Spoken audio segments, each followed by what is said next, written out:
Quero convidar você a abrir a sua Bíblia na segunda carta de Paulo a Timóteo, capítulo 3. Leremos do versículo 1 ao versículo 5. 2 Timóteo 3, de 1 a 5, acesse aí no seu dispositivo, ou abra aí a sua Bíblia. Essa é uma mensagem, a gente vai, na verdade, uma pequena série de mensagens que eu estarei compartilhando com vocês em alguns domingos, algumas ocasiões, denominadas Últimos Tempos. E hoje eu quero falar sobre últimos tempos e a humanidade. Últimos tempos e a humanidade. Se você achou, acompanhe comigo aqui a leitura. 2 Timóteo 3, de 1 a 5, diz assim: Saiba que nos últimos dias sobrevirão tempos difíceis. Isso porque os homens serão amantes de si mesmos, apegados ao dinheiro, arrogantes, orgulhosos, blasfemos, desobedientes aos pais, ingratos, ímpios, insensíveis, irreconciliáveis, caluniadores, sem domínio próprio, cruéis, inimigos do bem, traidores, impetuosos, soberbos, mais amantes dos prazeres do que amantes de Deus, embora tenham aparência de piedade, negam o seu poder. Vamos orar?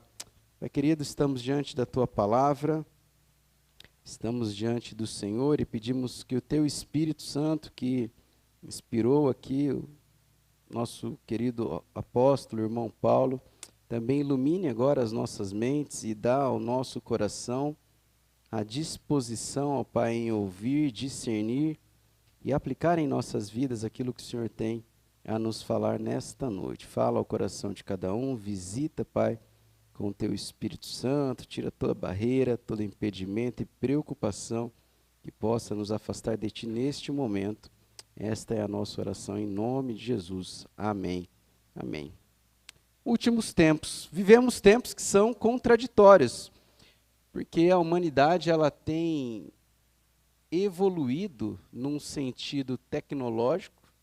A gente tem visto o avanço de grandes tecnologias, como, por exemplo, mais recentemente, a inteligência artificial, que cada vez mais tem feito parte do nosso dia a dia. Uma simples pesquisa que você faz na internet, até grandes automações e grandes evoluções que a gente vê na indústria, na área de sistemas e em tantas outras. A gente tem visto viagens espaciais, a comunicação instantânea, ela está cada vez mais avançada.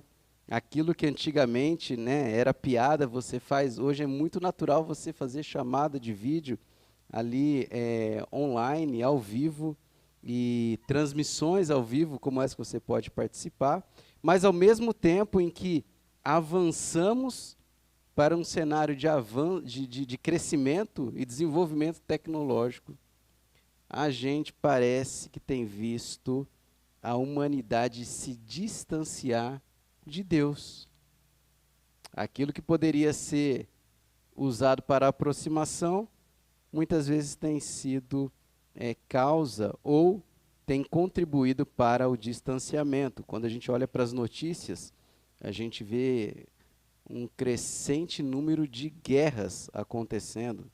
A gente vê a corrupção cada vez mais forte. A gente vê o desprezo pela verdade, a gente vê o relativismo. Então, esse tempo é um tempo contraditório. Parece que as palavras do apóstolo Paulo, que nós lemos, escritas aqui há aproximadamente 2000 anos, dizem respeito ao nosso tempo. Ele diz, nos últimos dias sobrevirão tempos terríveis, tempos difíceis. Agora, esses tempos difíceis, eles não estão descrevendo aqui, eles não são descritos aqui como catástrofes naturais. Ele não está falando aqui de abalos sísmicos, ele não está falando aqui de enchentes, ele não está falando aqui de ventanias, ele não está falando nada disso. O que ele está falando aqui, na verdade, é de uma degeneração moral, de uma geração que chama mal de bem e aquilo que é bom ele chama de mal. Paulo não está falando também de um futuro distante, ele descreve o nosso tempo. Na verdade, essa expressão últimos dias, ela sempre que é encontrada na Bíblia, ela se refere ao período entre a primeira vinda de Jesus Cristo ao mundo e a sua volta. Falou-se de últimos dias, não estamos falando, olha, amanhã, depois da manhã, mês que vem, 2026, não. Ele está falando de um período que já iniciou e que finaliza com a vinda de Cristo que nós não sabemos, não foi revelado biblicamente quando acontecerá. A pergunta é, diante desse período de provação, de tantos eventos, de tanta degeneração moral, como permanecer fiel? Como permanecer fiel diante de dias desafiadores? E é sobre isso que o apóstolo Paulo vai encorajar aqui o jovem Timóteo nessa carta que ele escreve. Essa segunda carta de Timóteo é a última que Paulo escreve. Paulo ele estava preso numa masmorra marmetina em Roma, esperando a sua execução. Ele já havia sido condenado à morte, a sentença já havia sido dada, só não havia sido executado ainda, ele sabia que ia morrer. Ele sabia que aqueles seriam os seus últimos dias. E na preocupação de que ele iria morrer, olhando para tudo aquilo que ele havia já sido instrumento do Senhor como missão, eu imagino Paulo pensando no legado que ele estava deixando. Eu imagino Paulo pensando na sucessão que ele estava deixando. E Timóteo era um dos seus sucessores. Timóteo foi o seu discípulo, ele tinha como um filho amado. E ele escreve então essa carta, o ano é aproximadamente ali 64 a 67 depois de Cristo. Estudiosos dizem que Paulo morreu entre 67 e 68, enquanto ele estava nessa prisão. E ele escreve a carta a este jovem pastor, que já enfrentava naqueles dias a decadência moral e doutrinária dentro, inclusive, da própria igreja. Mas ele encoraja Timóteo a permanecer firme diante da corrupção espiritual. Essa expressão últimos dias, como eu disse, ela é uma expressão que a gente chama de escatológica. Ela tem a ver com o final dos tempos. O significado aqui de dias não significa que é, como eu disse, um dia, 3 dias, 5 dias, mas sim são épocas, são tempos que aparecem em outros textos bíblicos dos quais nós vivemos e que em breve veremos a vinda de Jesus. Os últimos dias, ele designa, portanto, essa era messiânica, essa era de Jesus. Essa era em que Jesus veio, morreu, ressuscitou, está vivo e um dia ele voltará.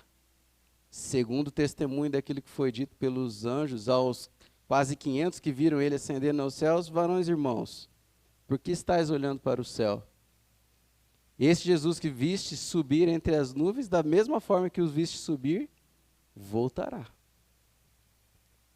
Então pode ser que nós estejamos num dia com um culto como esse, ou num dia de trabalho de segunda-feira, e Jesus surgirá, romperá nas nuvens, e todo olho verá, e todo joelho se dobrará, e toda língua confessará que Ele é o Senhor. Amém? Esses dias eles estão próximos. Mas Paulo diz para Timóteo que nem tudo na vida são flores. Ele diz que esses tempos serão terríveis. Interessante que a palavra tempo que ele usa quando ele diz a expressão tempos difíceis ou tempos terríveis, são épocas específicas. Não é um tempo cronológico. A palavra aqui é kairos.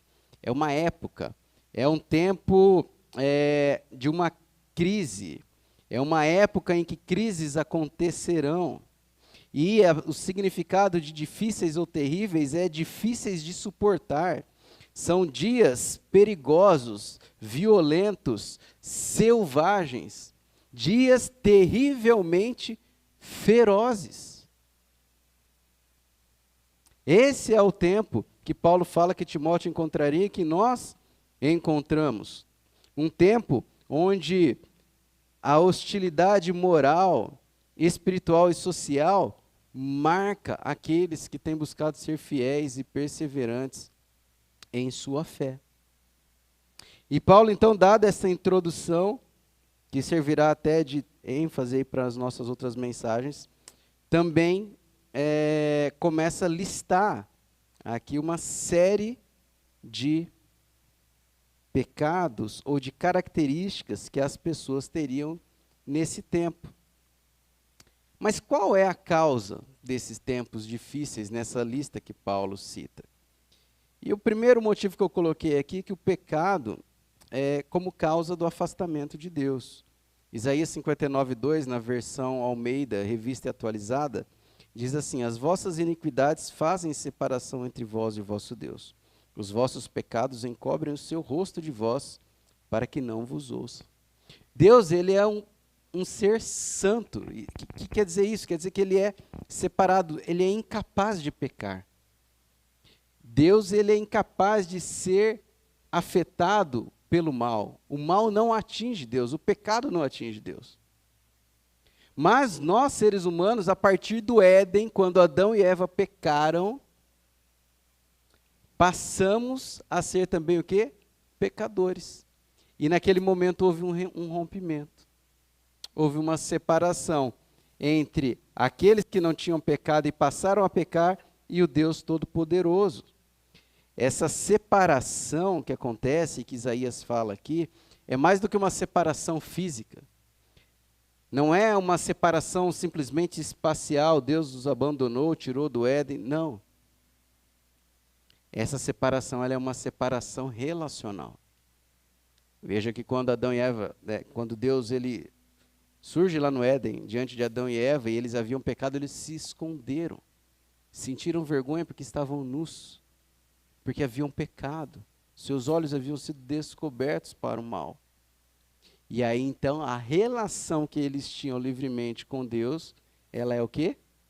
Ela é rompida.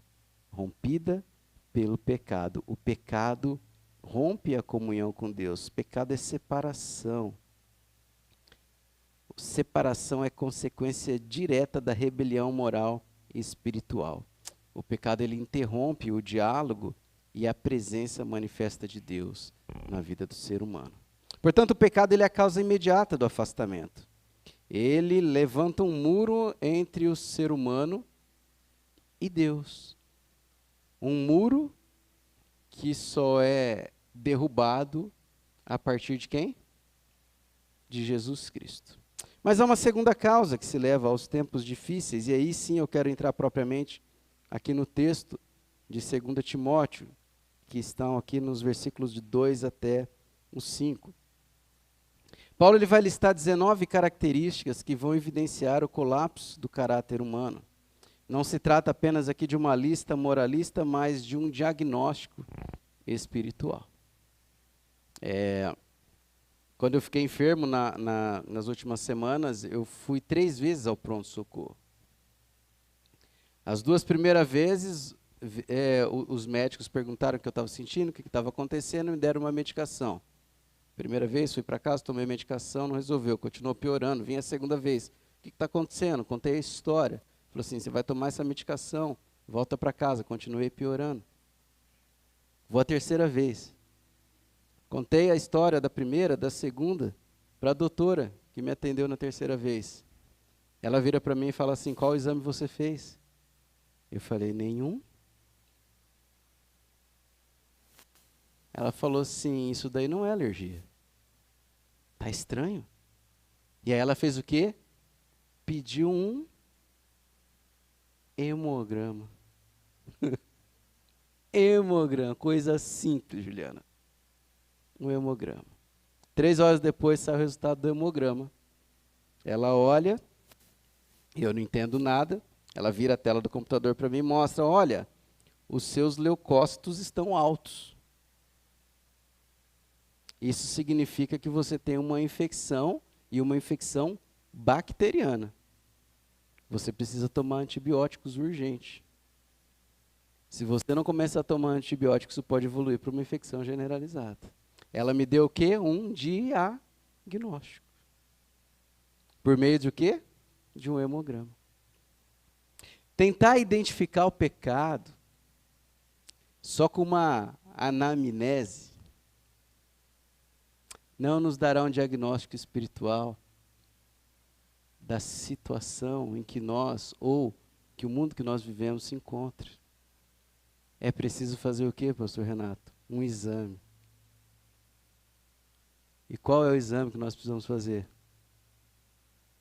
É o exame da palavra de Deus.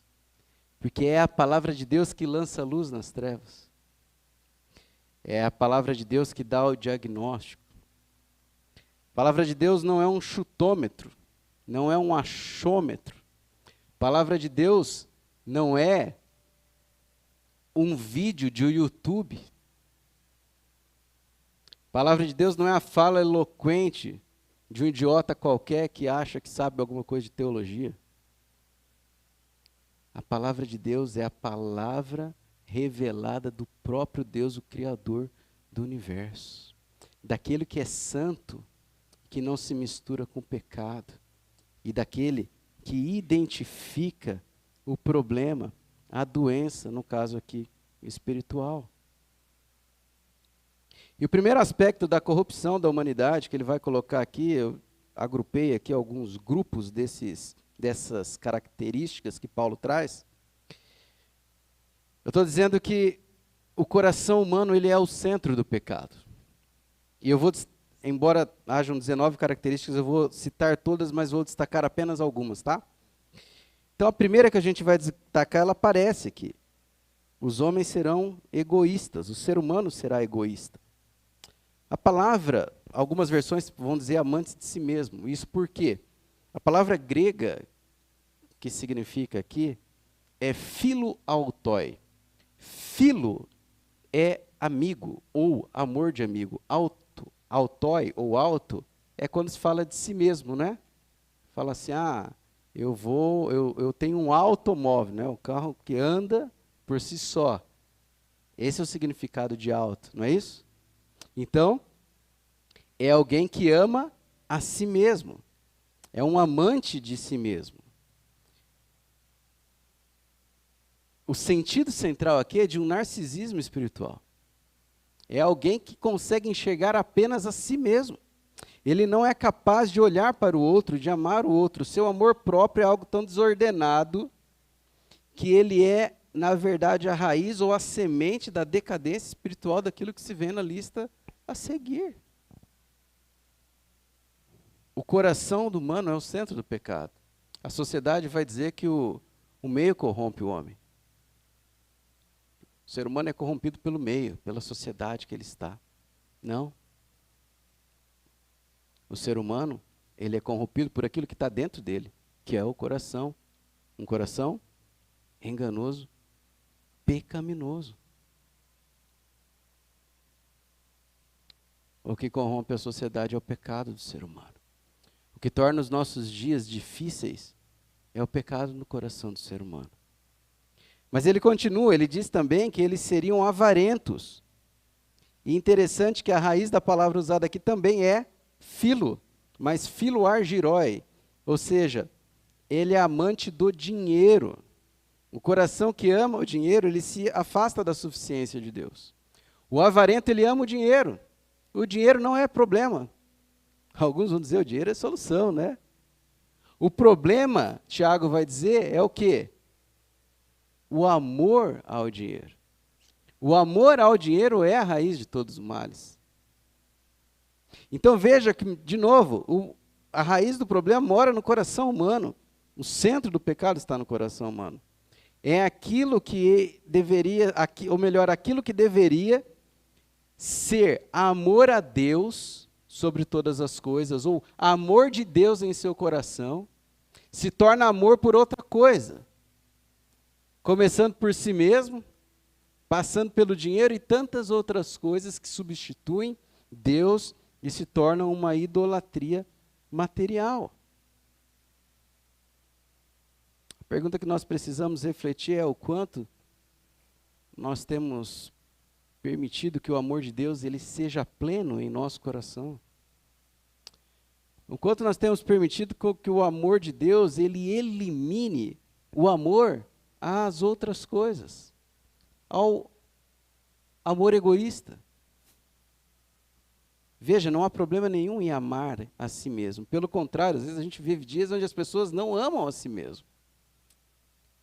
A palavra de Deus diz: ame a Deus sobre todas as coisas e o próximo como a si mesmo. Nós precisamos nos amar. Mas este amor próprio não é um amor que olha somente para si. É um amor que é emanado dos céus, porque é um amor que é transbordado do amor de Deus, e não de um filo autói. Porque o amor de Deus, ele não é um amor de amigo. O amor de Deus é o amor sacrificial. É o que se diz da palavra ágape, é o amor ágape, o amor que dá a vida pelo outro. Foi o amor de Jesus por nós, Romanos 5,8. Deus prova o seu amor para conosco, em que Cristo morreu por nós, sendo nós pecadores. Mas ele continua a lista e ele vai falar de orgulhosos, presunçosos e arrogantes. São características de ensoberbecimento, de altivez, onde nós passamos a desprezar o outro a partir de nós mesmos. A palavra de Deus vai dizer que Deus, ele resiste ao soberbo. Deus não gosta do soberbo. Mas Deus dá graça a quem? Ao humilde. Coração soberbo é um coração que ele não tem espaço para a atuação de Deus.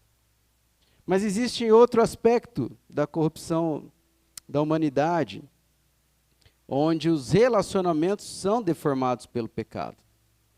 E uma outra expressão que Paulo vai trazer aqui é desobedientes aos pais. Desobediência aos pais aqui é mais do que simplesmente uma criança ir lá e pegar algo que o pai falou para ele não pegar. Isso é desobediência também.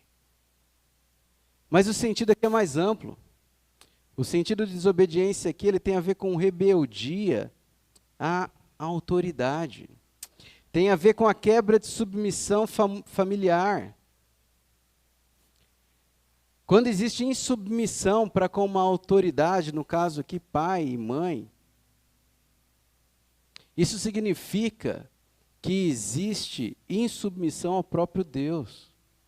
Porque se nós não conseguimos sermos submissos a uma autoridade que nós vemos, parafraseando o apóstolo João, como seremos submissos àquele que nós não vemos? O nosso Deus. A nossa submissão a Deus, ela é testada na nossa submissão às autoridades. Isso começa onde? Dentro de casa.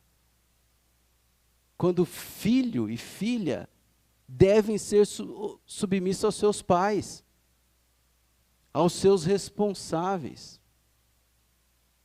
Coisa básica, raiz, princípio. Paulo diz que nos últimos dias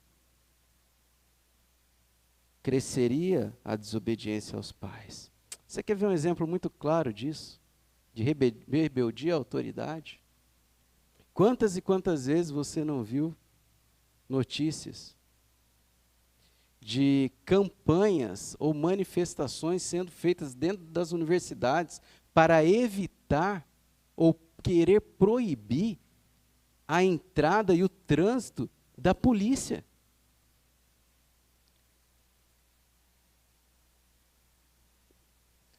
Quando a gente era criança, a gente brincava de polícia e ladrão. Quem tem medo de polícia é o quê? Ladrão. A Bíblia fala que nós não precisamos ter medo das autoridades, porque ela foi constituída para o quê? Para o nosso bem. Ah, mas existem corruptos. Isso aí existe em qualquer lugar, até pastor. Qualquer lugar você vai ter corrupção. Isso não justifica. Mas isso é um grave sinal nos nossos dias do que?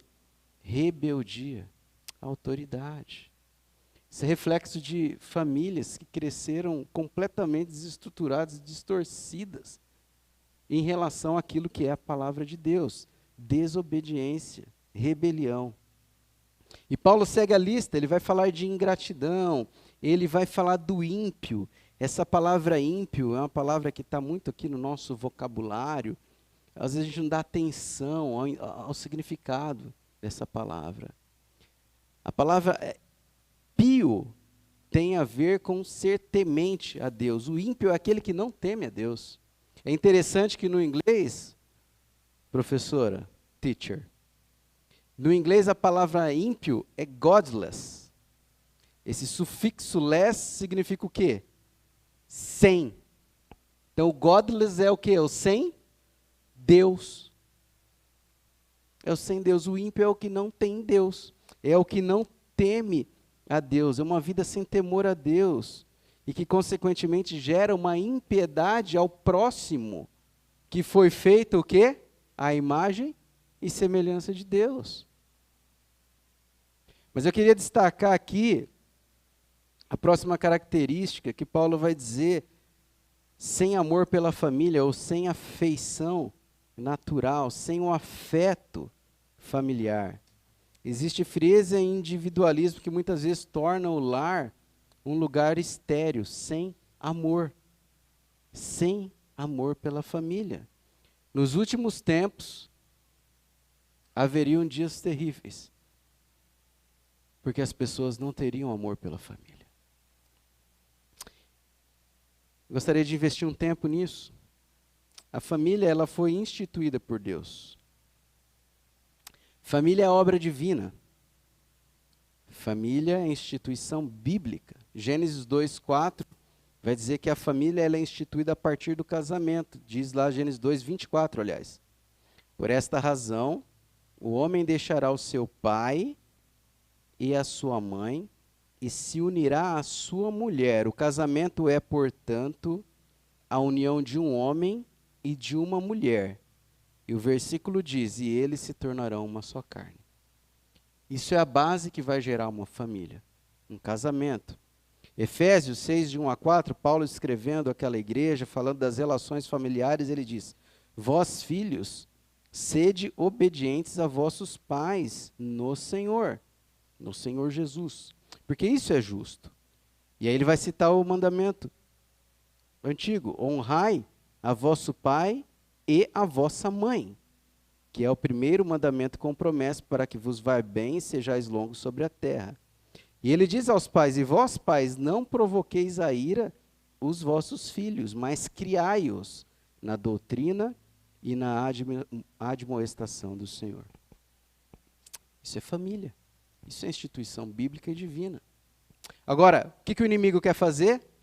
Satanás ele quer destruir a instituição família. Satanás ele quer destruir a sua família.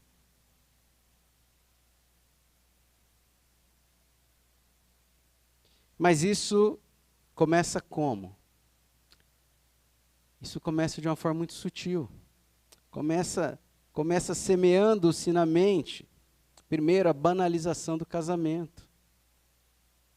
O casamento tem sido banalizado. A gente vê na televisão, na internet. Aos poucos, vai trazendo a ideia de que casamento é algo que não é necessário, mas é o casamento que vai dar o quê? A base da instituição divina.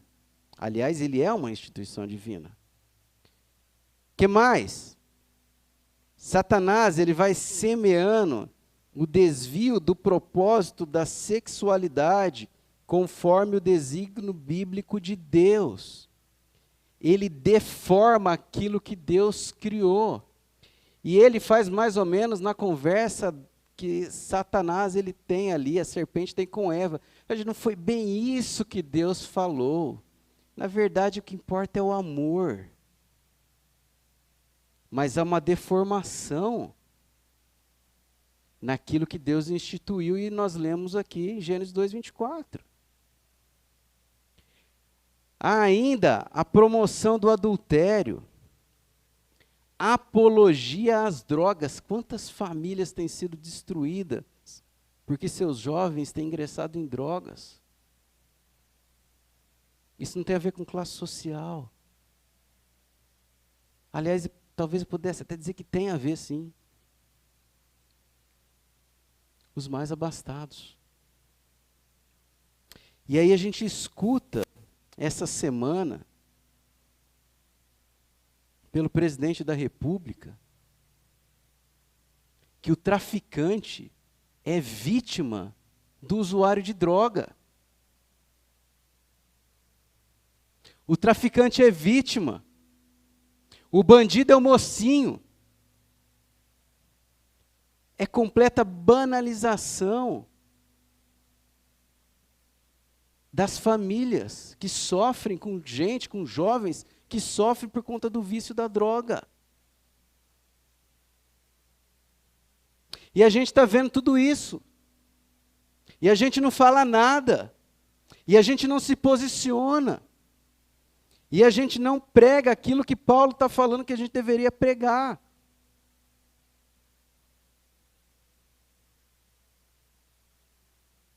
Desobediência e rebeldia aos pais, abandono e abusos de pais em relação a filhos, e filhos em relação aos seus pais já idosos. E quando eu falo de abandono aqui, de pais, eu não estou falando de largar e ir embora. É abandono de corpo presente.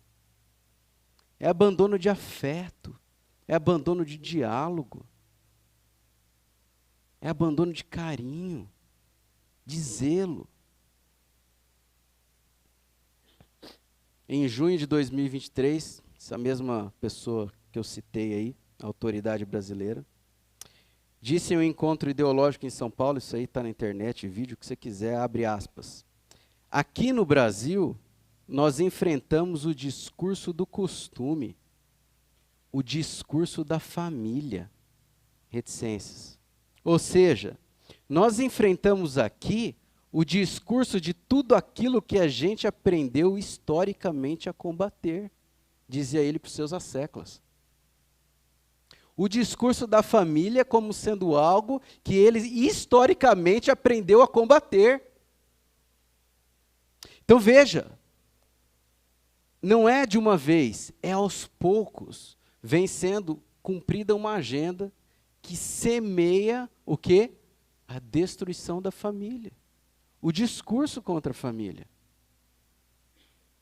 Nós precisamos olhar para a palavra de Deus, que é a única que consegue nos dar um diagnóstico daquilo que é pecado, e entender que nós vivemos dias difíceis, e nós precisamos valorizar e defender aquilo que é princípio bíblico. De novo, não se deixando levar por filosofias vãs, por discursos de homens que não tem nada a ver com o princípio da palavra de Deus.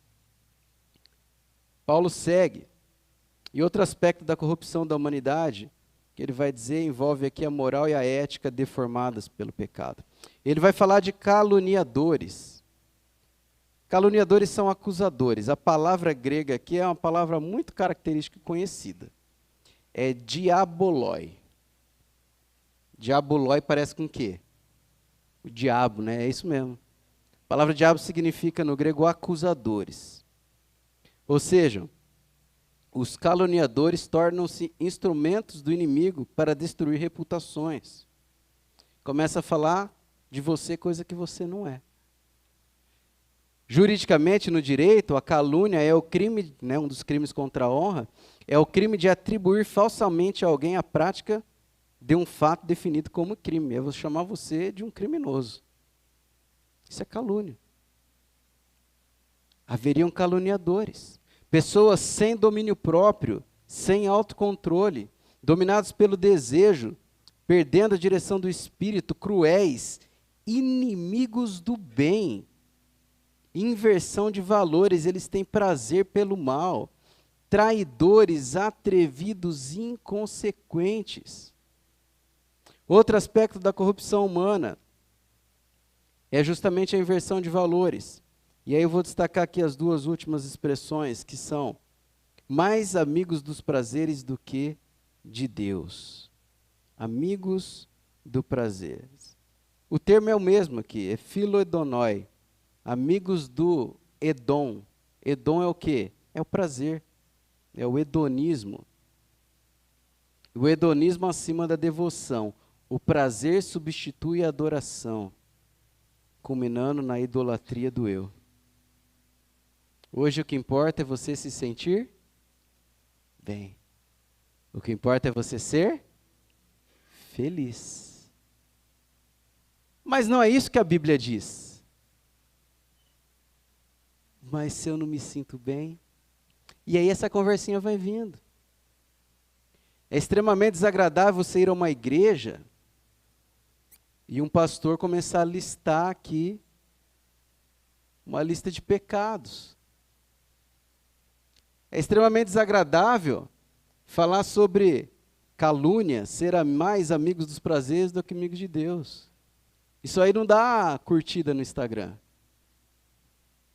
Não dá like, não dá view. Por quê? Porque nos nossos dias você precisa falar aquilo que é o quê? Agradável ao coração. Saiba, porém, isto: os últimos dias serão tempos terríveis. Tempos difíceis. Paulo diz, tendo aparência de piedade, mas negando o poder dela. A piedade a gente viu aqui, né? A piedade tem a ver com o temor a Deus. Mas, tendo apenas a aparência, isso se transforma em quê? Em religiosidade sem vida, ou seja, uma forma externa de fé sem transformação interna, pura religiosidade. O aspecto visual da coisa, sem que haja uma transformação no próprio coração. Então, tendo aparência de piedade, mas negando o poder. Precisamos tomar cuidado, porque nós somos facilmente enganados por aquilo que a gente vê. E às vezes a gente se apega a pessoas que têm um discurso bonito, uma retórica boa, que falam algumas coisas bonitas, até convincentes, mas que na essência, no interior, no coração, negam o quê?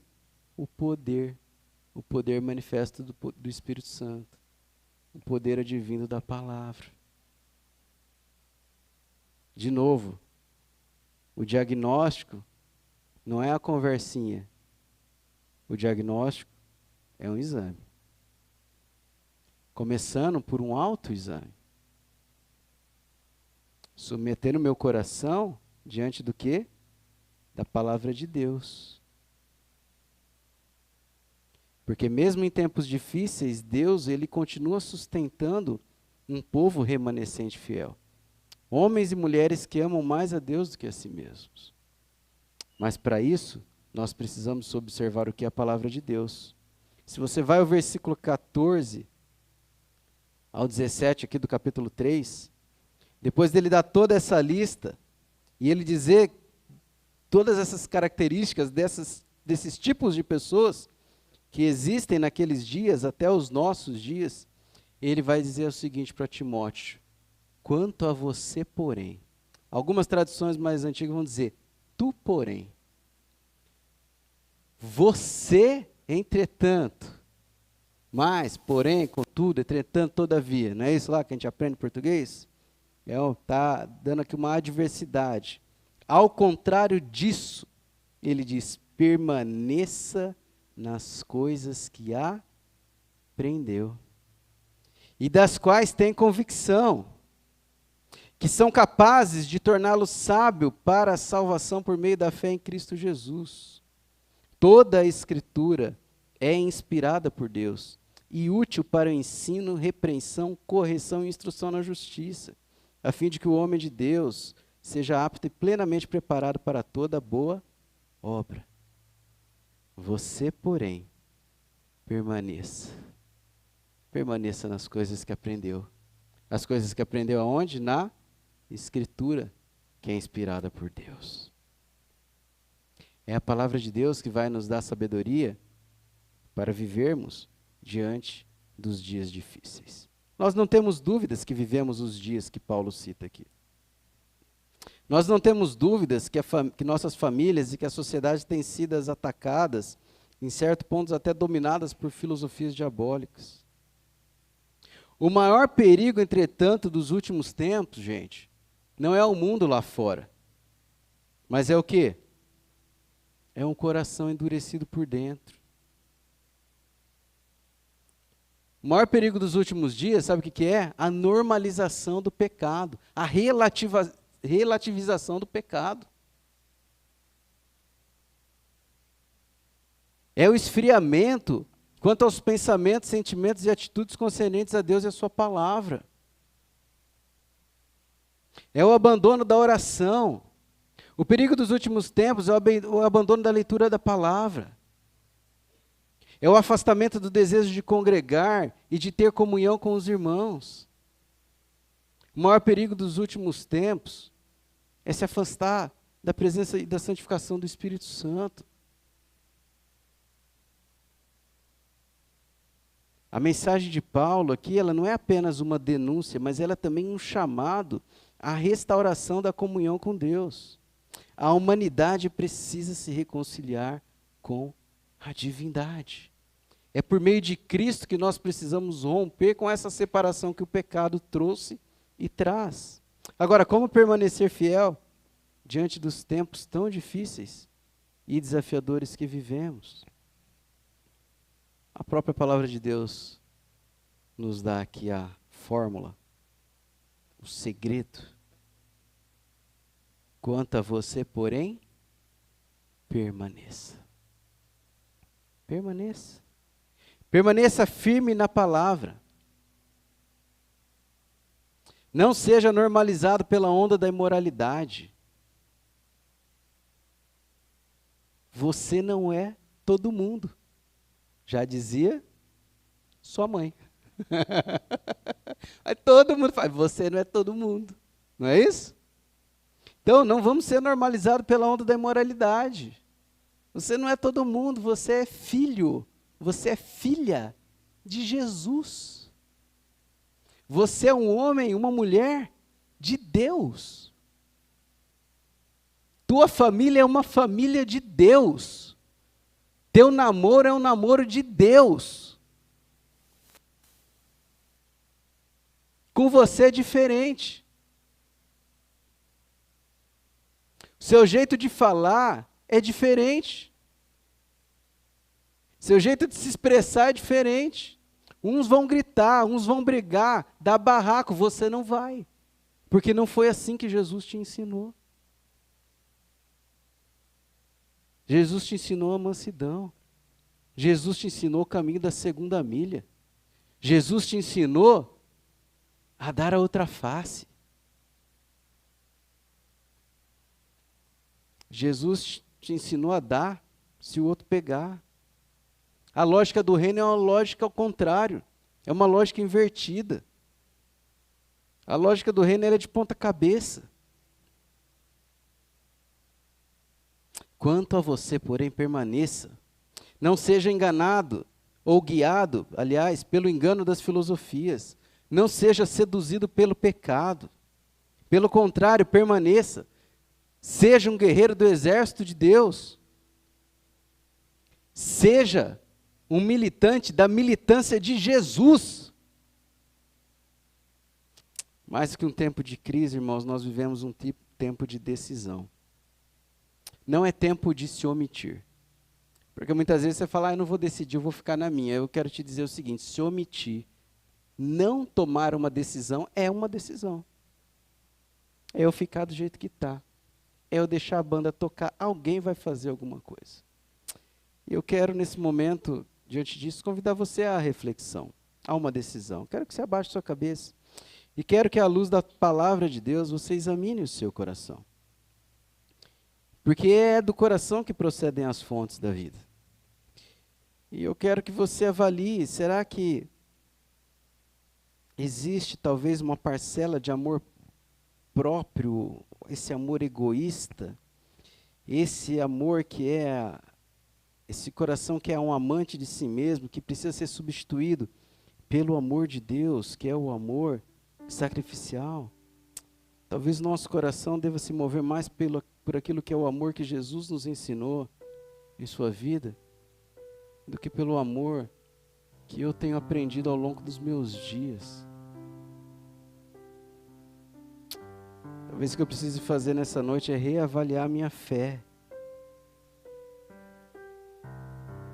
Será que aquilo que eu chamo de fé, ela é apenas uma vida religiosa, de aparência? Enquanto ela deveria ser uma vida de poder transformador? Tu, porém, permaneça. Peça ao Espírito Santo para restaurar o zelo no seu coração, a santidade e o amor pela palavra de Deus. Talvez seja a decisão de você se voltar para a palavra de Deus. Talvez seja o momento de você buscar viver com sobriedade, anunciando a Cristo, o único que é capaz de restaurar o coração humano nos últimos tempos. Quanto a você, porém, permaneça. Talvez o permanecer seu é se voltar. Talvez o que o toque do Espírito Santo possa estar dando no seu coração nessa noite é que você precisa se voltar para a palavra de Deus e deixar que ela seja a única luz que guie o seu caminho, e deixar que ela seja o único exame que mostre o que tem no seu coração. Talvez a palavra de Deus precise voltar a ser para você a única lente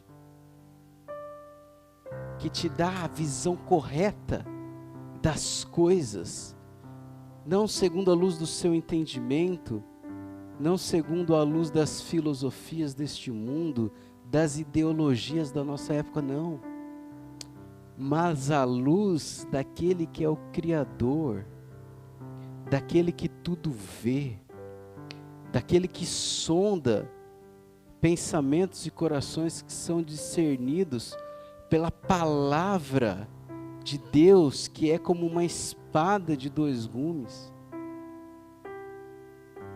que é viva, que é eficaz, que penetra ao ponto de discernir pensamentos e propósitos do coração, a separar juntas e medulas. Palavra que nos leva para perto de Deus, palavra que nos encoraja diante dos dias difíceis, diante das pessoas difíceis, as quais Paulo diz para Timóteo no final do versículo 5, afasta-te delas. Sim, afasta-te delas, pois, tendo aparência de piedade, negam-lhe, entretanto, o seu poder. Não sei qual que é o toque do Espírito Santo no seu coração, mas é o que eu quero te dizer, é que ninguém que é discípulo de Jesus deve caminhar sozinho em sua jornada cristã.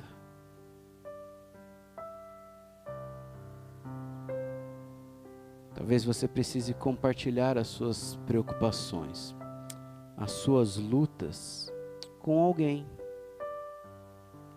Alguém que possa discipular você.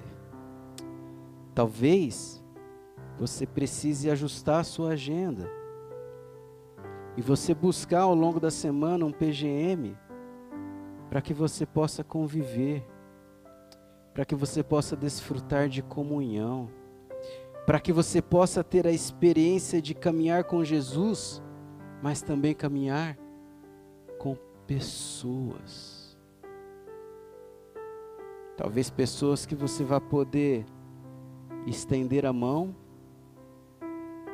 talvez pessoas que vão poder pegar você pela mão e te ajudar. Quanto a você, porém, permaneça, porque nós vivemos os últimos tempos de uma humanidade que caminha a passos largos, longe e distante de Jesus. Qual é a decisão que você precisa tomar nessa noite? Qual é a transformação que precisa ser feita no seu coração? Pai querido, nós queremos te agradecer, Pai bendito, pela Tua palavra que traz luz ao nosso entendimento.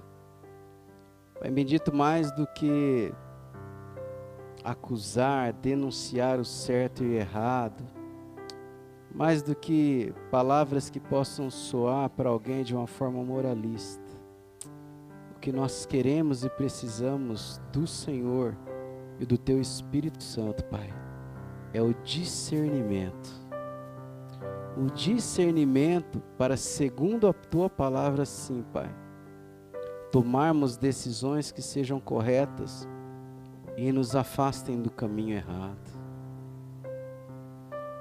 Sondar o nosso coração para que ele possa ser pleno do Teu amor e não de um amor egoísta, não de um amor que apenas traz prazer ao meu ser e aquilo que eu faço.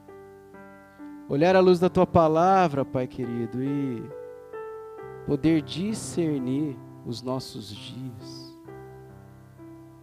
Saber quem são as pessoas das quais nós precisamos nos afastar. Pessoas que muitas vezes trazem um discurso bonito de amor, de piedade, mas que negam-lhe, entretanto, o poder do Teu Espírito Santo e da Tua palavra. Ó Pai bendito, mostra-nos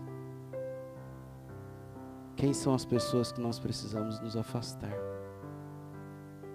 E nós, porém, que nós possamos permanecer, Pai, naquilo que temos aprendido na Tua palavra. Alguns há mais tempo, desde criança, como foi o caso de Timóteo, que foi ensinado por sua avó, por sua mãe. Outros há menos tempo, mas que têm visto na palavra de Deus como sendo aquela escritura que foi inspirada pelo Senhor e é útil para nos ensinar, Pai, a viver, a caminhar nos dias difíceis que vivemos. Essa é a nossa oração, em nome de Jesus. Amém. Que Deus nos abençoe.